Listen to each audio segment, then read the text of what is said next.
Does the channel provide value? Focus on the foundation. I am a travel vlogger. It's always about communication. Build those partnerships. What are the problems that you solve for your clients? Just being ahead on the technological side of things. Leading an organization. You not only want to survive, but you want to thrive.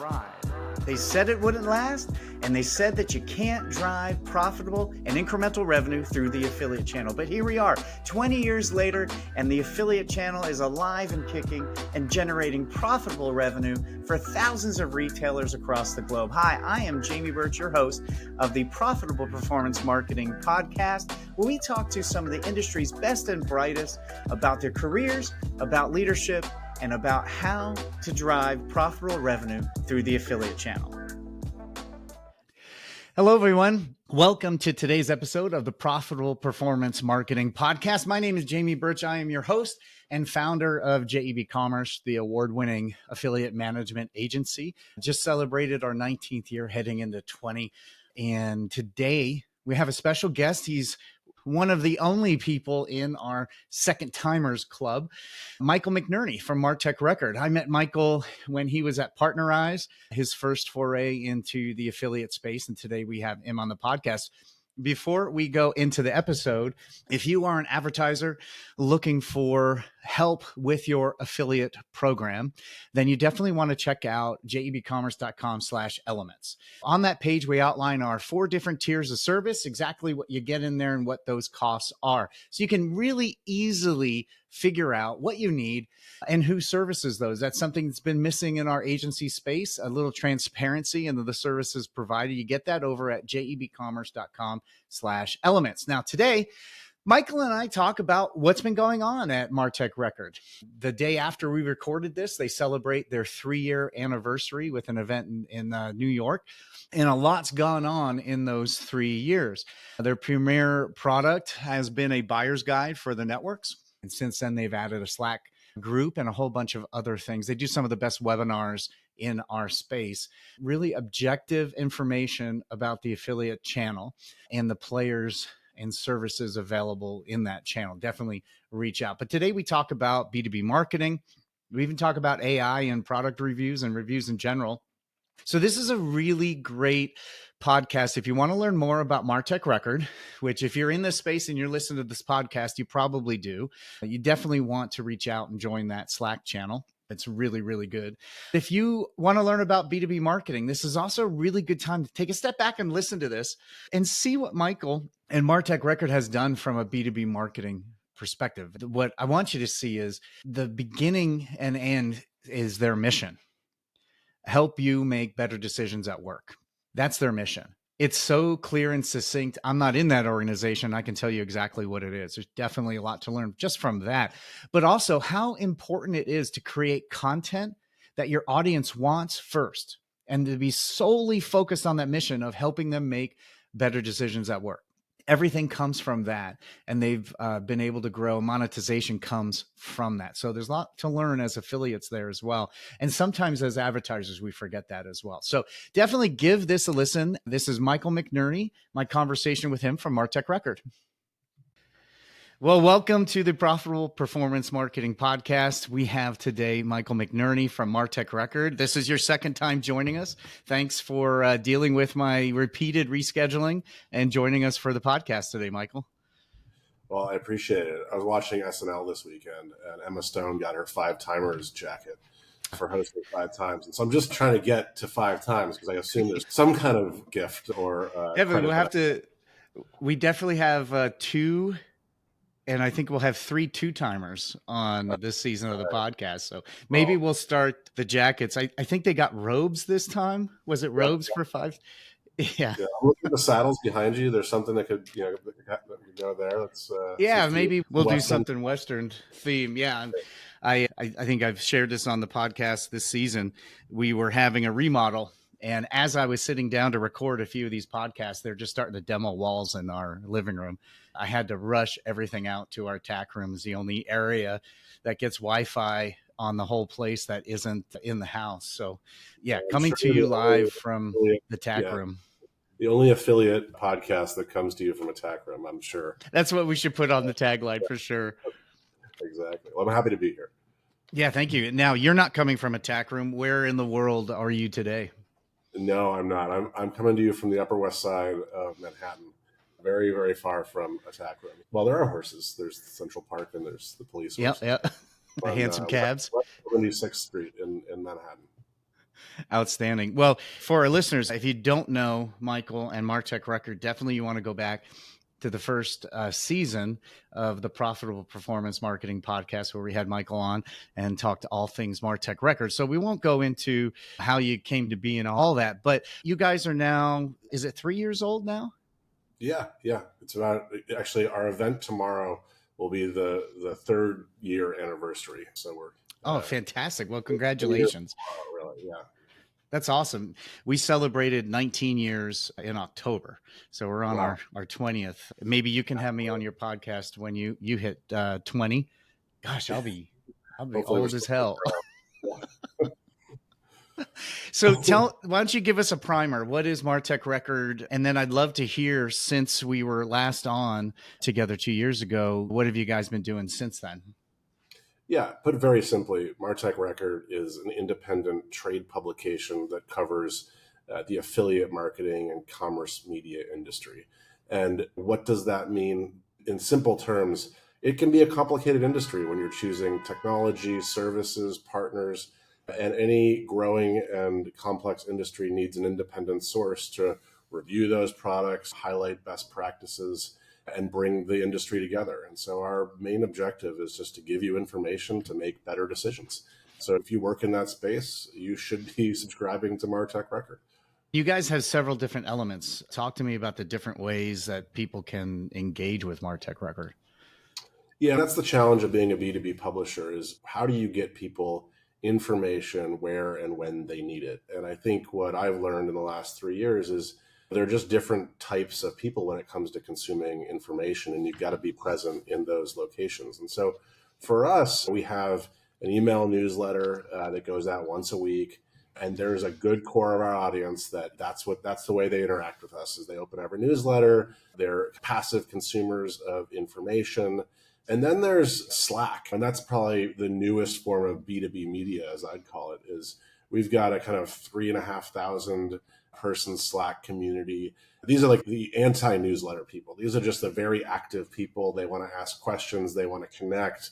They want to find who else is in their industry, and they want to solve problems. And I think this is akin to in the olden days when you joined your industry association and you went to the events and you went to the breakout sessions that were a part of your group. This is the modern day Slack, is you find kind of your small group. You find the 50 people who really care about the topic that you care about, and you engage daily.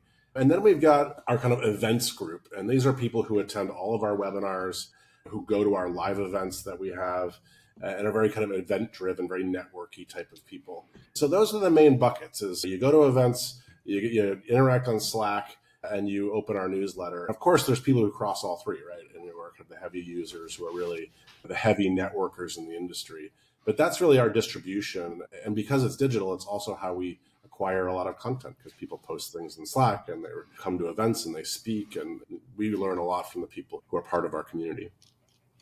That's great. And I know the Slack it reminds me of a little more refined forum than what we had way back in the day of A Best Web. A little more professional conversations and targeted more towards helping each other. I was an affiliate manager back then, so I was getting flamed on that forum all the time. But it seemed for a long time we lost really a place outside of the physical affiliate summit and those types of events to congregate. Like we didn't have as a channel in an industry anywhere to go to. It seems to have filled that void. Yeah, and I think that's true of a lot of industries too. My background is trade publishing, not affiliate. And I was at McGraw-Hill while we owned a portfolio of trade pubs. And I saw that happen as digital came in, a lot of the old formats for creating communities were destroyed. Frankly, Facebook destroyed a lot of community elements, ironically, I think. And it's because what happened was you used to join your industry association, you paid, and what you got was like the phone book for the industry. And then once Facebook groups came along, like there was no need for that, right? And Facebook's not built to be a B2B community organizer, right? But it did end up destroying the need for a lot of these things that created tons of value. And there's a lot of different ways people are responding to that, but Slack's one of them. I was a Slack hater for a while because it's just another way to get messaging, right? I was like, Yeah. turned into an old guy. I was like, another thing to track on. I'm going to forget this thing. Get off my lawn. I totally. And then I created this Slack community simply as a way to incent people to sign up for some events and do some stuff. And I didn't post anything in it. It was really a testament to the community and the people in this industry who are wonderful networkers and helpful. The most helpful industry I've ever worked in is you ask a question and 6 people answer it in an hour, and all just because they want to help. And so I think there's a little bit of what this community is and a little bit of Slack being the place people just talk these days. Yeah. And I think as we're talking through this, I think of those public forums. You were always a little more guarded because anyone could see that. The Slack group is a little, well, you have to be in it. You have to be there. It's not a searchable thing. You can go to Google and find these posts.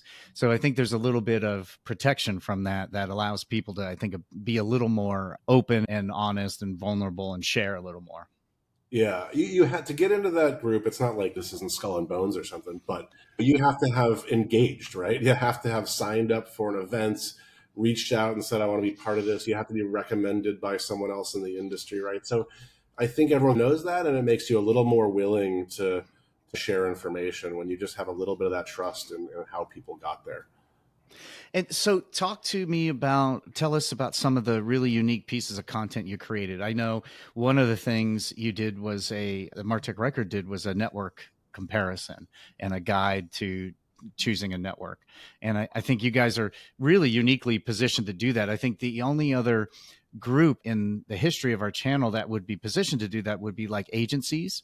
And they are really reluctant, speaking as a founder of an agency, really reluctant to put any network on blast and to select one that they would go with because that would really affect their business. So that's one of the big pieces you guys put out. Talk to me a little bit about that and then some of the other really well-received content you guys have put together. Yeah, well, that was really the genesis of the business. Is I spent a little bit of time in affiliate. I tried to learn about the different platforms and networks. I found it very, very hard to do. Yeah. There wasn't information anywhere besides going to Affiliate Summit and meeting a bunch of people, which is great, but not the most efficient way to gather information. And so as someone who worked in trade publishing, I looked at this great market. There was all these competitors. The use of content by B2B consumers was starting to grow. People were starting to trust online reviews and information. And it just occurred to me, if you can get some quality, independent information about these platforms and publish it, it would be helpful. And what I know about B2B is if you can create value in these markets, if you can make people's jobs a little easier, if you can connect people to the right information, you can make money from that. What I had was the knowledge of how to make money from that, right? That's the career I spent time in. So suddenly I saw a market that had a need for information. What we did was really simple. We went out and just created a survey and surveyed as many people as we could in the industry. And that's actually how we first started the Slack forum. Is we needed some incentive for people to fill these surveys out. So we said, if you fill out the survey, you'll be part of this exclusive community of qualified people who we've pre-vetted, which is all true, except I put up the Slack group on the spot. And so it didn't exist until we invited the first person who filled out the survey. So God bless whoever that was. And then it grew from there. So the survey, and we do it once a year, we've now done 3 of them, is simply we go out, we go to our community, we have them fill out a survey that takes about 10 to 15 minutes. We spend 4 months collecting this data, and then we just publish the data as it is, right? And it is a reflection of how our community feels about these different platforms, the different features.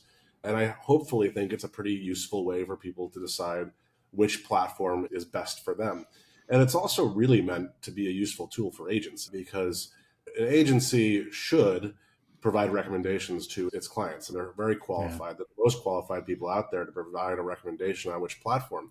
If you're an agency, you also want to say, by the way, you should be making your own decision, clients, right? This is yours to make. Here's our recommendation. Here's some independent data that you can also read to help guide you, right? And that's how I see it being used. A lot of people go to their agency, they say, you help me decide. An agency says, you should go with X, Y, or Z. Here's why we think so. By the way, here's a couple of sources of information to help you make decisions. And we want to be that one of those sources of information that you give to your client and say, hey, look at this, we trust it. Oh, that's fantastic. And I think it's really important, especially in this particular piece of content for advertisers, to know everyone has a set of lenses that they look through, and agencies often will have their own pressures. And to have that data backing it up to say, this is what we recommend, and here's this trusted source that is objective and not swayed either way, that can really help them make But that it's decision. also important to know that we have our own biases too, and our biases are our community, right? It's the 3,000 to 4,000 people. Actually, now it's 4,000 to 5,000 who are in our community. And so, of course, every year we publish this, and some people call me and say, "Hey, you're not right about X, Y, or Z." And That's one of my questions. Yeah. that happens. And my response is usually, look, what this is a reflection of our community and what they feel. It doesn't make it 100% true, right? But it is how the market perceives your product. And Yeah. I have a kind of advantage, a weird advantage that I tell anyone who will listen, but no one kind of remembers, is like, I've never run an affiliate marketing campaign in my life. I've never logged into almost any of these platforms. And so you can call me and say, you're totally wrong about how this feature works. And I can say, you're probably right. But what I can tell you is 250 people feel this way. And so what you may have here is a awareness or a consideration or a preference problem. And so my recommendation is you address that because, my audience feels this way. Now, you may not care about my audience. And if you don't, that's just fine. Then it doesn't matter. But if you do, we have a pretty sizable audience in this community, and we can also help you address some of those communication issues. Yeah, it's really good data for the advertiser making the decision. It's also really good data for the networks to see how they're perceived. And I wonder if there was anything like that ever before, outside of maybe if they did their own research project on why people selected them. It wasn't and that things like time. I did a bunch of research, but we've done a bunch of stuff that's cool too. That tomorrow, actually, we're launching our compensation report. And this is really a testament to the community that we have, the trust that they have in us, and their willingness to share information with other people. So we put a survey out, I think 4 or 5 weeks ago, and just said, literally, tell me your salary, your bonus, your equity, any other compensation you have. 150 people responded and said, here's all this information. And we're going to publish the first version tomorrow, which we're sharing with the people who are attending our Look Forward event in New York tomorrow, and then publish it for the broader community later next week. But it's just a really helpful tool. And we don't do a whole lot of analysis on it, right? We don't go and create averages or whatever. We just publish and say, this is what 150 people told us. And hopefully that's helpful if you're a hiring manager, so you can understand what the market is. If you're someone looking for a new job, transparency of compensation is an important thing for any industry. It helps everyone, from the hiring managers to the people being hired, be compensated appropriately. So that's being pushed out tomorrow. We have, as I said, our weekly newsletter, which has everything from job listings to events that are coming up to different analysis. So yeah, you asked when we produced it, and I'm like overwhelmed by the question. So yeah, no, that was fantastic. It leads me to what we talked about on our prep call. If you don't mind, I'm going to plug. We have a podcast now that is fantastic. So Smooth Operator. Go to MartechRecord.com. Blake Saunders is the host, and he's fantastic. And if you're at all interested in how media companies are run and how they're building their commerce media operations, I'm confident to say it's the best podcast out there for that topic, and you should definitely check it out. That's fantastic. So that is Smooth Operator podcast. Awesome. So that leads me to what we talked about on our prep call, the tech you guys use. So Slack and the webinars you guys use really, really effectively, and not many affiliates, maybe not many B2B affiliates use this quite well. You guys started in the pandemic. So was that sort of a catalyst for how you guys use this? How has that journey of using those technologies to grow MartechRecord and provide these contents? Talk to me a little bit about that. A really interesting 3 years of learning how people interact with different types of distribution for content. Because B2B media is fundamentally not different than it was 100 years ago. You're just trying to get buyers and sellers in the same room together. And if you can do that, right, you're creating value. Now, the change is the technology that's used to do that. In 1906, when Platts, one of the products I worked on 15 years ago, was created, it literally was a guy on horseback, referring to the behind you, riding from oil derrick to oil derrick, asking people, what did you sell your oil for? And then publishing a newsletter. So That is no different than me putting out a survey saying, what is your salary? What is your compensation? And then putting a report out. There's no difference between what Clinton Platts did and what I did, except I use Slack to ask people. I use a survey tool to capture that data. I published it digitally, right? I sent it out via email. But the value you're creating is the same. You're allowing people to understand pricing information.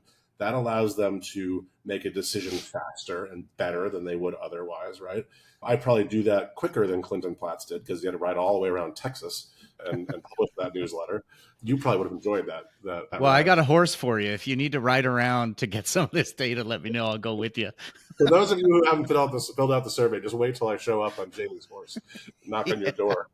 But the nice thing too is, okay, everything's the same, but everything's different. And when you have different technologies, you can create some more value than you did back in the olden days. And this is a good example of that. Is we got lucky. I hate to say be lucky about COVID because I don't want to be insensitive, but the kind of trends that happened because of it put us in a better position. So when I launched, I really thought what we were going to do is host a series of live events in what I felt were underserved cities in the affiliate market. So Dallas, Denver, Seattle, Chicago, I don't think had big enough, good enough events. And so that was the plan, raise some money, do that. And really, it was right when COVID hit. And a couple of things happened. One, everyone wanted to talk about e-commerce and the different types of e-commerce, affiliate being one of them. Two, suddenly all of my potential clients had big event budgets that they weren't spending. And three, consumers themselves, and when I say that, like our potential subscribers, were perfectly willing to sit in front of a webinar. So like all these things coincided at the exact same moment. And so that was the first kind of level of, I'd say, fortunate things that happened for our business. Then it's how we learn to use the technology. And I think that's a little bit of what you were asking. And here's what's been interesting to me is we started hosting these webinars, and I really thought that this was a 6-month thing, and then we'd have to find another way to get an audience. And here we are 3 years later, and our webinars are better attended than they were then, more engaged. And I think it's because people have figured out how to make them effective for themselves. So I'll give you an example is every webinar we open up a Slack group. In that Slack group, anyone who's on the webinar is invited to join the Slack group ahead of time and chat, ask questions of the people on the panel. And every time, no one asks a thing, which is, I'm guessing, not what you expected I was going to say, right? It's like no one asks anything. I thought, yeah. No one asks, nothing happens in this channel, right? Stuff happens all over the Slack community, just not in this channel. And so for a while, I was like, this is kind of like, what am I doing? Like, why do I keep doing this? I thought it'd be useful. And then and you're thinking there's no engagement. Like they must have the webinar on in the background and not paying attention. Like, for a while, I'm just doing it because I said in the promo that we'll have a Slack channel and I got to follow up and do what I say I'm going to do. But in the back of my mind, I'm like, this isn't working. And then you start seeing the overall Slack channel gets more used and people are starting to engage. And you start to realize that, oh, people are getting in there and they're using it differently than maybe I thought. And then talking to people, I understood what was going on, which was you're having a webinar. The whole webinar knows there's a Slack channel that's open for this. The problem with a webinar is one-dimensional. You're just listening. And you want to know who's on that. You want to know who's listening also with you. But guess what? There's a whole Slack channel listing everyone who's listening with you. And so what's happening is people are going in there, seeing who's on the Slack channel and going, oh yeah, I know Jamie. I'll give him a message and see how he's doing. And so when I finally, this is like 2 years into having a Slack channel, I looked at the data, the analytics, and 90% of the activity in that Slack channel is private messages. Right? There's plenty. So if you're in the Slack channel or you're listening to this, and you maybe are, 10 times the activity that's happening publicly, which is a lot, is happening privately. And so people are turning these webinars themselves into networking events is what's going on. And so they're sitting there, and that's why you're getting all this engagement that I couldn't quite figure out. It's like people are getting their jobs that way, right? They're setting up meetings, which is exactly what events are meant to do. You're meant to run into people on the show floor and say, how's it going? How are your kids? Like, what's happening? By the way, we should have a meeting. That's why you go to Affiliate Summit, because that happens, right? And if you can create that in a digital way, suddenly you have a couple things. One, you have those connections happening. That's what creates value in B2B media. And two, people stick around the Slack channel. If you got a job out of that, you're coming back to it, right? If you got an intro to a publisher that you didn't know, you're going to come back. And that's a credit to everyone in it. I literally just sat there and thought it wasn't working. And it turns out that people are more creative at networking than I am. So it worked pretty well. That's really unique that you looked at that. I would have thought the same thing. At times in our history, we've done webinars and I experienced the same thing at the end. No engagement, no questions, and kept thinking either I answered everything so well, you literally have nothing to ask, which is probably not true, or people turned it on and then forgot it was on, went and did other things. Now I have several Slack groups and every week get that Slack analysis. It'll show you stuff like that, like how many private messages and things. Do you guys use is there anything on top of that you're using to look at the analytics of what's being used, how it's being? It's an interesting question. I was going to just say no, which is true. Like I don't use extra analytics, but it raises a bigger question. How involved should I get in Slack? Because it's pretty successful without my engagement, frankly. And I don't want to spoil that. It works because the community makes it work, not because I make it work. I think the best thing I can do is just make sure the right people join, is just continue to make sure, because I don't invite everyone who registers for a webinar. I make sure that they're in the industry and that this is someone who's going to contribute. And it's as I said, it's not skull and bones, but there's a little bit of there's a hurdle to jump over. Yeah, you've just got to be engaged in the industry and in the right industry. And so beyond that, I just don't know how much I have to add. I'm more prone to stay away than overanalyze it, right?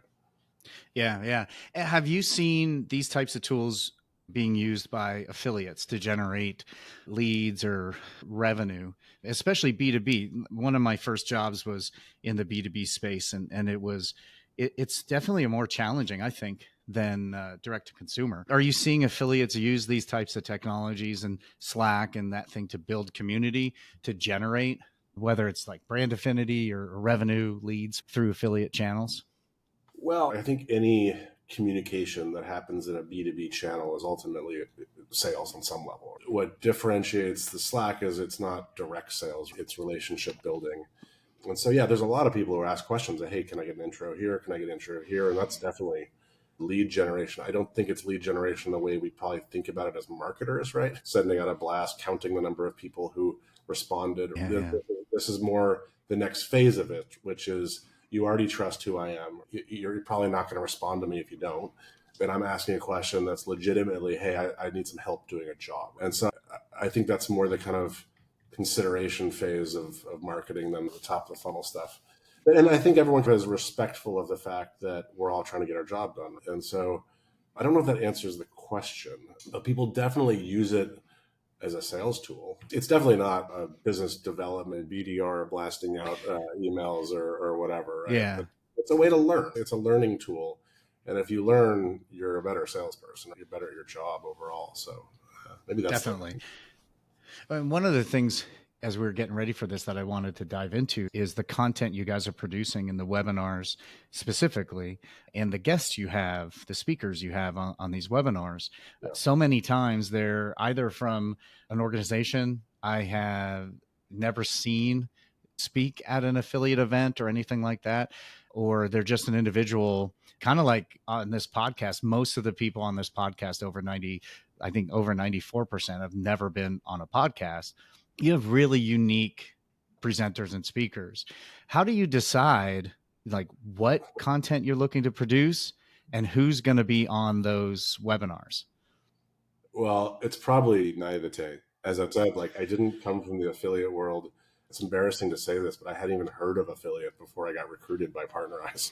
Like I literally did not know what they were talking about. And so it's a little bit just of my, 20-something year career, the vast majority of it was elsewhere. And so people on my webinars, I have to get through networking and my network. And so they tend to probably be from a little bit of a different background. And sometimes that creates a really interesting person who has a different perspective on the industry. Sometimes it doesn't work also, by the way. Sometimes you try and you're like, oh, this doesn't work. So that's part of it. I think what's going on is affiliate is colliding with a bunch of different content types, commerce media, PR, TV, all this stuff, which happens to collide with a lot of my prior career. And so I'm just in the right spot to be able to reach out to publishing companies, investors, people who are suddenly finding this world interesting. It just happens to be people I know. So that's just a lucky place that I'm in.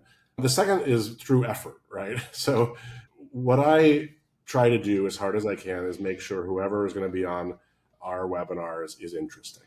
That takes difficult conversations sometimes, quite frankly, because you'll do some networking. You'll network into some company who you really want someone to speak, and they'll say, why don't you have so-and-so, our sales guy? He's terrific, very personable. And you have to say no, because I know that your sales guy is probably a fantastic sales guy, but I've met him and he's going to be terrible on a webinar because he's going to be a sales guy, right? He's going to like give you the spiel, and he knows his boss is watching. So he's got to say all like the product points that they all just told him and blah, blah, blah. And I'm like, absolutely not. And a lot of times that hurts me commercially because people want the right guys involved and all that, and women involved. And so what you have to say is, look, I'd love to have someone from your organization, but who's the most interesting person you got? And what normally happens is the person you're talking to, you then build a bond with because they know you're right. They're like, yeah, I wouldn't really want to have him on a webinar either. And you're like, we agree. And then you end up building a bond with them because the person you're talking to usually knows who's interesting in the organization. So you start thinking together and working together. And there's usually someone in every organization who's the right combination of a good salesperson, but also interesting, dynamic, going to speak off the cuff and say interesting stuff that make these interviews interesting. So you do have to try hard to get good people. And by the way, it's not to say the sales person is not good at their job and a fantastic human. I just find they're usually not great webinar guests for obvious reasons. And so there's been a few that I've been introduced to for this podcast, and we just struggled to just vibe together on a prep call. And it was very, very difficult. There's people you meet and you're like, yeah, they're great. And we don't connect. And so those were difficult conversations for me to just say, hey, we're going to have to move on. There's the personal vibe. And then there's agenda, right? Like people who have very specific agendas are hard to interview because and we were talking about this in the prep too. CEOs are like this. So on one hand, you want to have the CEO on your webinar because they're important and there's a gravitas with that. Yeah, and you feel important because they weren't willing to talk to you. On the other hand, good CEOs are the worst people to interview because they know exactly how to take your question and turn it into a totally different question and answer to an audience that they want to be speaking to, right? And that's why they're great at their jobs. They're fantastic at that. But it doesn't make for a great guest always when they've decided who the audience is going to be and what they're going to say. But it's a great question and one that I work really hard at making sure we get great guests. It is difficult, especially when you're producing content like we are here. You do have to be intentional with who you bring on and make sure you keep it to the core, what your audience is looking for. Has that been difficult to do? Have you had a lot of requests to go off of what your mission is?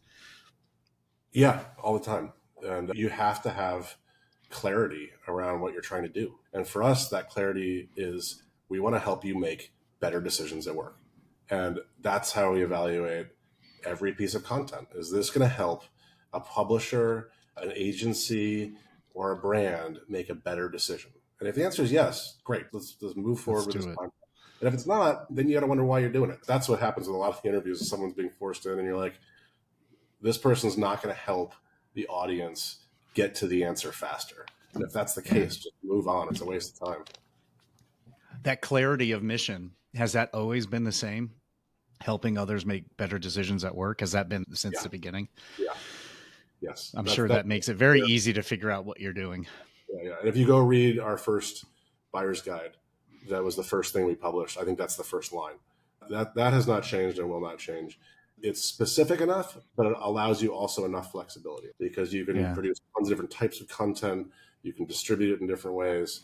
And if you do that, there'll always be value created. And my challenge as a publisher is how do I capture that value? That's the hard part because you can help people make decisions and not make any money doing it. So you have to think through the way to do that.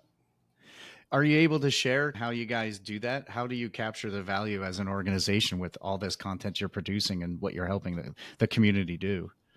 Yeah, that's a great question. And I'm very happy to share because I'll tell you how we do it now and how we want to get to. So right now, the way we capture value is we publish these reports, we publish webinars, we produce articles, all of which have this mission. And the main monetization tool is through kind of advertising and sponsorship. And so that's platforms, networks, agencies, tech providers who want to get in front of our audience. And so it's pretty simple. It's, hey, we have this niche but engaged audience. You can pay to sponsor a webinar or a newsletter or other types of content, live events that we produce.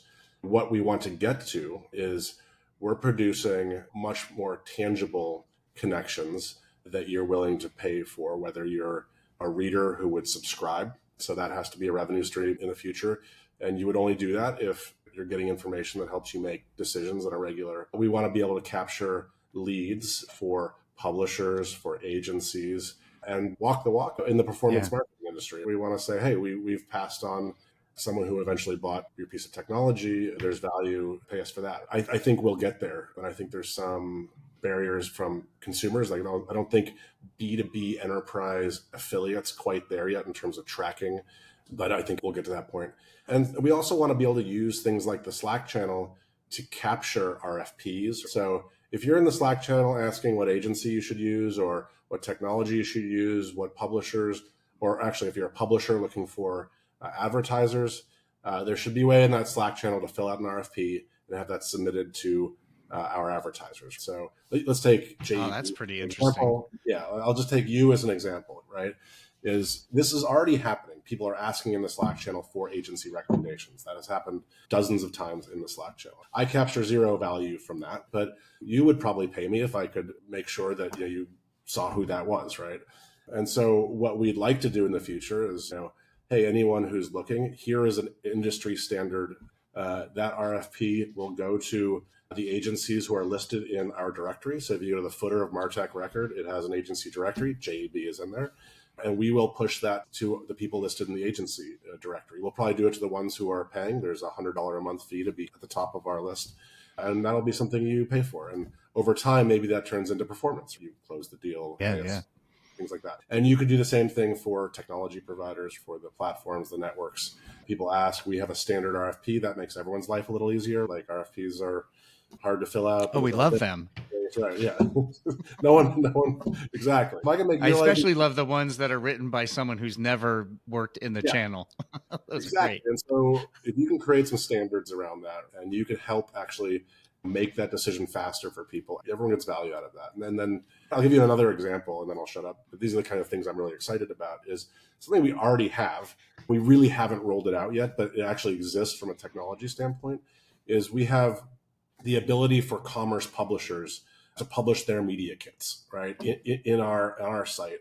And so USA Today can say, hey, in the fall, we're going to be reviewing pizza ovens, tents, and ice skates or whatever. And that goes into a private Slack channel for advertisers only. Advertisers can use that to pitch. And the problem this solves, and there's a specific form the advertiser has to use to pitch so they can fill out why you should use this. They can send them the pizza oven. There's a link that says send the pizza oven to this editor. The problem that solves in the market right now is if you're a commerce editor, if you're Reviewed or Wirecutter or whomever, you get hundreds of emails a day from people trying to get in written about. Hundreds. Oh, yeah. Right? And there's just no way, like this, it's a mess. And right? 99 of them aren't appropriate to what you're doing. Let's say you get 199 of them are irrelevant.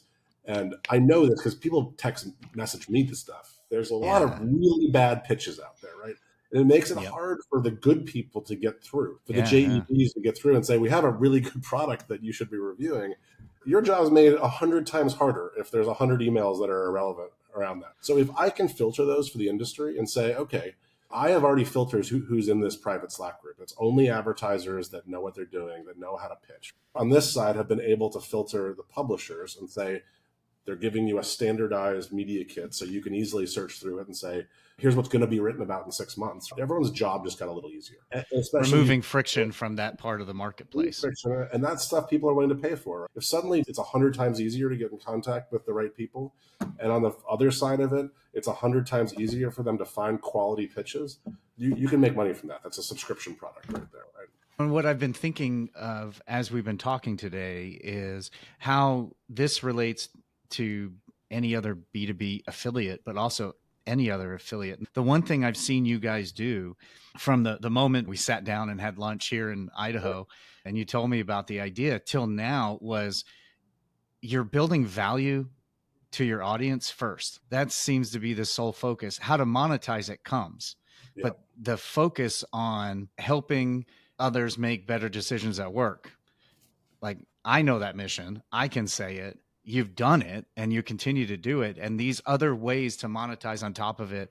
I've worked with so many affiliates I started in 99, which now my kids and their classes call the late 1900s, which I'm not very okay with.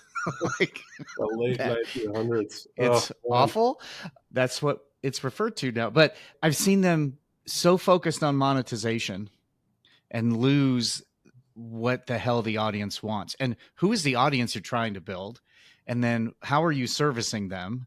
And then building a business on top of that. You seem to be going into this next phase of just still focusing on what does the audience need to fulfill this mission.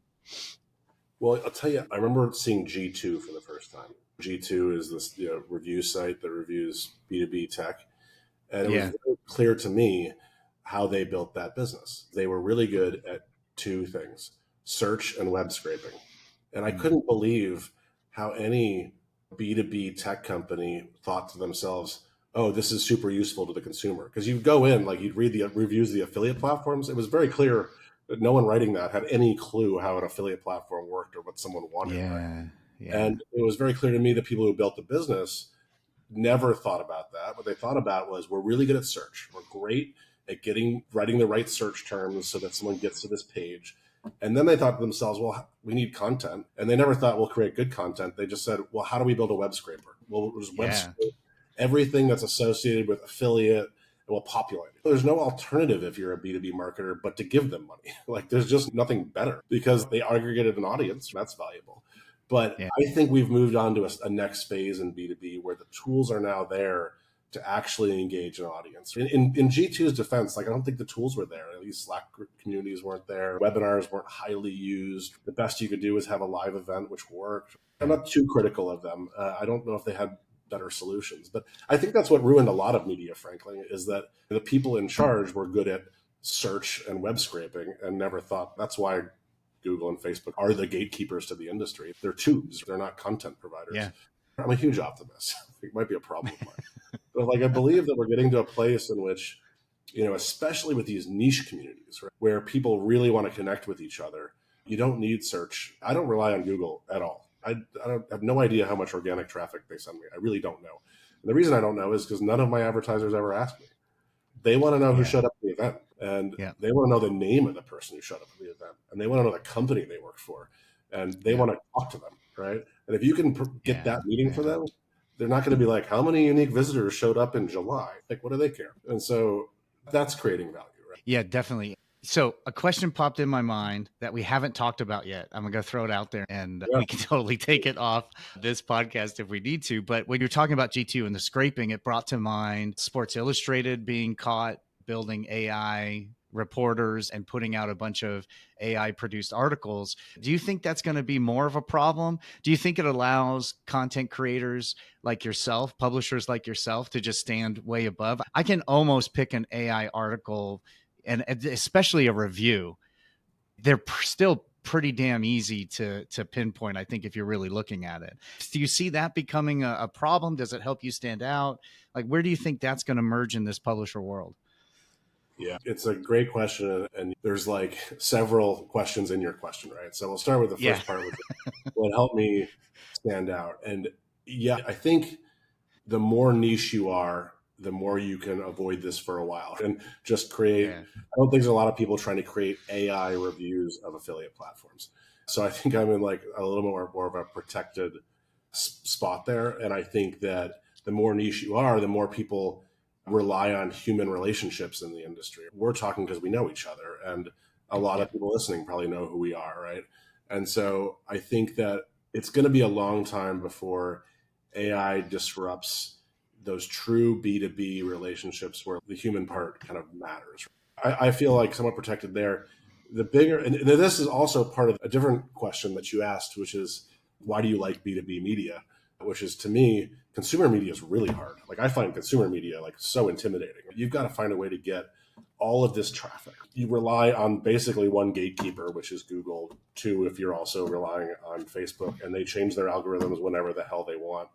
That's a really hard business because you've got just one or two gatekeepers, and you've got to have massive scale to be successful.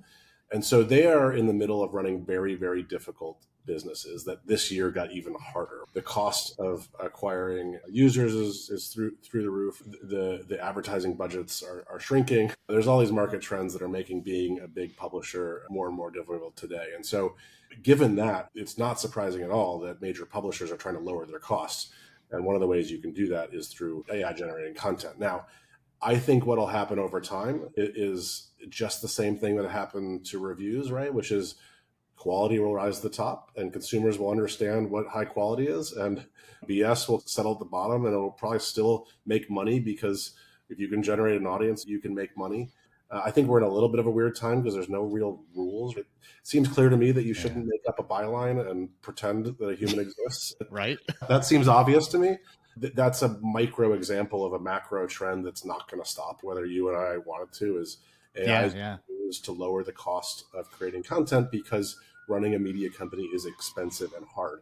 And so I think that like any media since the internet was created, and by the way, since media was created, is you're going to have bottom feeders who cheat the system and are really good at manipulating the data and finding a way to, I don't operate in that world for better or worse. And then you're going to have people who figure out how to create quality. The difference between now and 20 years ago is you have better tools as publishers. You have subscription tools that allow people to pay easily. It wasn't that long ago where the idea of paying for the New York Times, the Wall Street Journal was like, what? I'll never do that. And part of the reason you wouldn't do it is because it was hard. You got there, you had to get your credit card out, you had to like type it in. It was annoying. They forgot your password. And now it's much more seamless. And so there's better tools for publishers who are good. I could go on forever and talk about this. It is an issue. It's going to remain an issue. It's going to be hard for Google to solve. That's going to make it harder for publishers because Google's going to put out way more updates. They put out more updates means publishers have to spend more time adjusting to the Google update and less time paying good writers. There's all sorts of little issues in here that publishers have to deal with that are hard. I don't think I have to deal with them too much because we got an audience of 5,000 people. They all know each other. They're going to know pretty quick if the content we're putting out is AI. It would be funny for me to create an AI byline in the industry. You have a new writer. Yeah. I was like, who's this? Well, Michael, we are up against time. We didn't get to talk about what the hell's going on in the economy and everything that's going on in the space, but maybe we'll save that for your podcast after your anniversary here. Congratulations on 3 years. We'll share your LinkedIn and the URL to MartechRecord if anyone is interested in joining the Slack and following along and checking out those webinars. Well, thank you, Michael, again for spending the time. I look forward to being on your podcast here soon. And for those listening, you learned a lot today about a lot of different things. I'll sum it up in our outro. But Michael, thank you again. It's been great to see what you guys are doing. I love what MartechRecord is doing and looking forward to seeing what 2024 and beyond looks like. Me too. Thanks for having me. Appreciate it, Jamie. Well, first, Michael, thank you for joining me again, being, I think, our second member of the 2 Appearance Club on the Profitable Performance Marketing Podcast. Appreciate you taking the time to join me. Really appreciate that. So many things to listen to. First, MartechRecord does such a good job of bringing objective data. Many of us at JEB have been part of their surveys, answering questions about networks. Their webinars are great. That really are great. Like the Profitable Performance Marketing Podcast, many of their guests and speakers haven't spoken in regular affiliate spaces before. Many of our guests haven't been on podcasts before. And so that brings a really unique aspect and a unique perspective to what we're doing. And I really appreciate that. One of the big things that I pulled out of this conversation, I think Michael demonstrated so much, is something we talk about at JEB quite a bit, especially to affiliates when they're first starting out or making changes, is you need to focus on your audience. Just what are they looking for? Who is your audience and what they're looking for? And then monetization comes from that. And so what they've been able to do at Martech that is really interesting and really respect what they've done is that sole focus on their mission of helping you make better decisions at work. Hopefully I'm saying that right. But that sole focus on every content, every speaker, every webinar, every event is totally focused on helping you make better decisions at work in our channel. And then seeing different ways they can monetize on top of that. But without the demonstrated ability to fulfill that mission and help those of us in the space make better decisions, none of those other opportunities will happen. So often, especially affiliates, especially B2B affiliates, they'll get in the mode of, how do I monetize this? How do I make money from this? When they should be asking, is this good? Does anyone want to read this, watch it, participate in it, engage in it? And a lot of times affiliates forget that. So if you're starting out, you're trying to figure out how to monetize, figure out what your mission is, and then figure out what your audience wants. That'll help you fulfill that mission and stay focused on it 100%. Michael's working on new ways to monetize for MartechRecord. And that's after 3 years of becoming the leader in this type of content. These buyer's guides are fantastic. Also, love the aspect of the commerce partners able to submit their media kits. And if you're not joined in MartechRecord, if you're not participating, you definitely need to be over there. And then content creation. How do you decide? Again, it's to the mission. Are you being able to serve those in your audience? And then who's interesting? On our podcast, we've had to refuse a few guests because we didn't feel they were interesting and it wasn't going to fulfill any part of our mission here at the Profitable Performance Marketing Podcast. And so we've had to have those discussions. I know Michael has had to have many of those themselves. But Michael, thank you so much. I hope you guys learned something of value here, and I hope you take some time to check out MartechRecord. We'll include a bunch of those links in the show notes as well. If you found this podcast valuable, please share it with a friend. Go share it on Facebook, X, and LinkedIn, and that really helps us get the word out. What really, really helps is a 5-star review, whether that's on Apple Podcasts or Spotify or the podcast player of your choice. Go leave us a review. And again, if you're an advertiser and you need help growing your program in 2024 and beyond, then definitely reach out to us at gethelp@JEBCommerce.com, or you can go to JEBCommerce.com/elements and you'll find all the information about our services that we have there. Anyway, thank you guys for joining us for today, making it this long in the podcast. I hope you have a wonderful day. And if there's a topic you want us to cover, just email us at gethelp@JEBCommerce.com. This is Jamie from Profitable Performance Marketing Podcast signing off. Have a great day.